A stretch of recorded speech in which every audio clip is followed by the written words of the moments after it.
Hi, hi, my dear West Bengal students. Finally the wait is over. After 5 years, West Bengal Health Recruitment Board থেকে আবার medical technologist পোস্টের জন্য vacancy এসেছে। Yes, তুমি ঠিক শুনেছো, ওয়েস্ট বেঙ্গলে ভ্যাকান্সি এসেছে।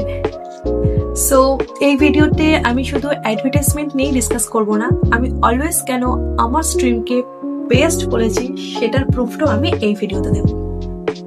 অনেকেই আমাকে যখন জিজ্ঞেস করতো মাই স্ট্রিম ভার্সেস আদার স্ট্রিম, কোনটাকে আমি চুজ করবো, অ্যান্ড আমি সবসময় বলতাম ইসিজি।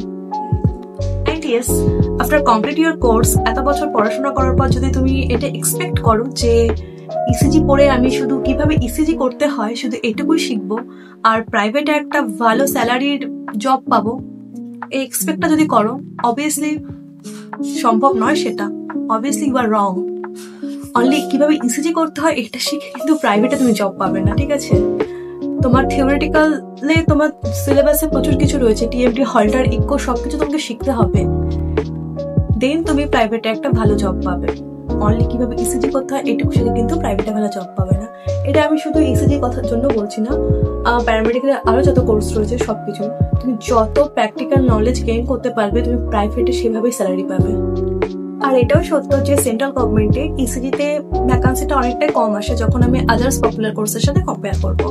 আর ভ্যাকান্সিটা কম আসার জন্য সেন্ট্রাল গভর্নমেন্টে ইসিজিতে কম্পিটিশনটা অনেকটাই বেড়ে যায়। কিন্তুটা আমি বলবো না নিজে, তোমরা ভিডিওটা শেষ পর্যন্ত দেখো, নিজেরাই বুঝে যাবে। আজ থেকে প্রায় 6 বছর আগে যখন আমি প্যারামেডিক্যাল অ্যাডমিশন নিই, সেই টাইমে ইসিজিতে অ্যাডমিশন পাওয়াটা কিন্তু খুব টাফ ছিল, কারণ সেই টাইমে ইসিজি মানে SMFWB এন্ট্রান্স দিয়ে ইসিজি অনলি স্টেট গভর্নমেন্ট কলেজগুলোতে কিন্তু পড়ানো হতো, আর সেটার সিটও ছিল লিমিটেড, অনলি 4টে থেকে 6টা, সব কাস্ট মিলিয়ে অনলি 4টে থেকে 6টা ছিল। যেমন আমাদের মুর্শিদাবাদ মেডিকেল কলেজে অনলি 6টা সিট ছিল। সো সেই টাইমটা টাফই ছিল, আর আমার ফার্স্ট চয়েস ছিল ECG Murshidabad medical college, because according to work load and work culture আমার এই কোর্সটাই বেস্ট লেগেছিল। অ্যান্ড এখন ইসিজিতে চান্স পাওয়া খুব একটা টাফ ব্যাপার নয়, ইজি, কারণ যেসব সরকারি কলেজগুলোতে আগে ইসিজি পড়ানো হতো আর সিট সংখ্যা অনলি 4টে থেকে 6টা ছিল, সেগুলোতে এখন 20+ সিট হয়ে গেছে। অ্যান্ড আগে তো অনলি সরকারি কলেজে পড়ানো হতো, এখন প্রচুর প্রাইভেট ইনস্টিটিউশনে ইসিজি পড়ানো হয়।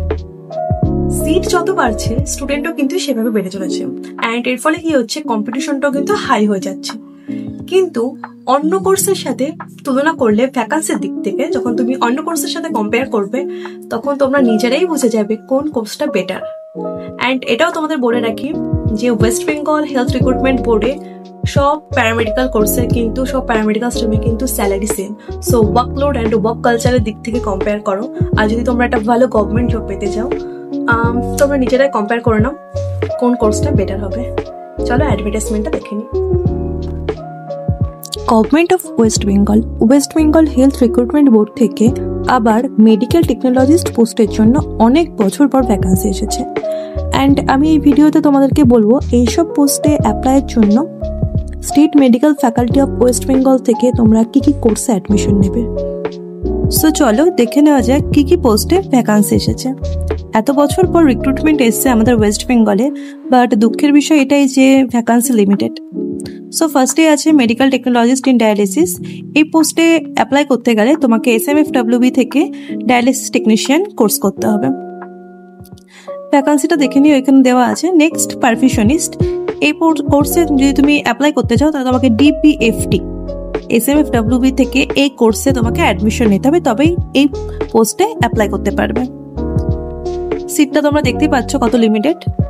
Next DRT radio therapeutic technician, এই কোর্সে অ্যাপ্লাইয়ের জন্য DRT এই পোস্টে অ্যাপ্লাইয়ের জন্য এই কোর্সটা করতে হবে SMFWB থেকে। নেক্সট মেডিকেল টেকনোলজিস্ট EEG আর EMG, এই পোস্টে অ্যাপ্লাইয়ের জন্য তোমাদের SMFWB থেকে DNEP diploma in neuro electrophysiology এই কোর্সে অ্যাডমিশন নিতে হবে। সিট সংখ্যা প্রত্যেকটাতে লিমিটেড রয়েছে, খুব কম রয়েছে সিট সংখ্যা।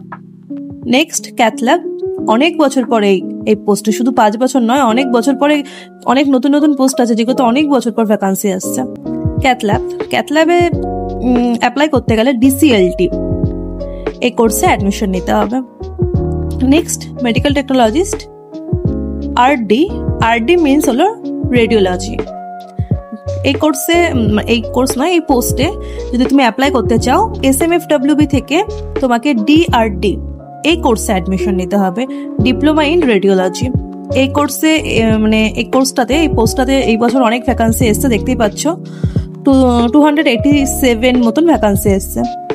নেক্সট ECG, এই পোস্টে অ্যাপ্লাইয়ের জন্য DECG এই কোর্সটা তোমাদের SMFWB দিয়ে চুজ করতে হবে। DECG-তে টোটাল 222 ভ্যাকান্সি এসছে, সেকেন্ড হাইয়েস্ট ভ্যাকান্সি এসছে মেডিকেল টেকনোলজিস্ট পোস্টে।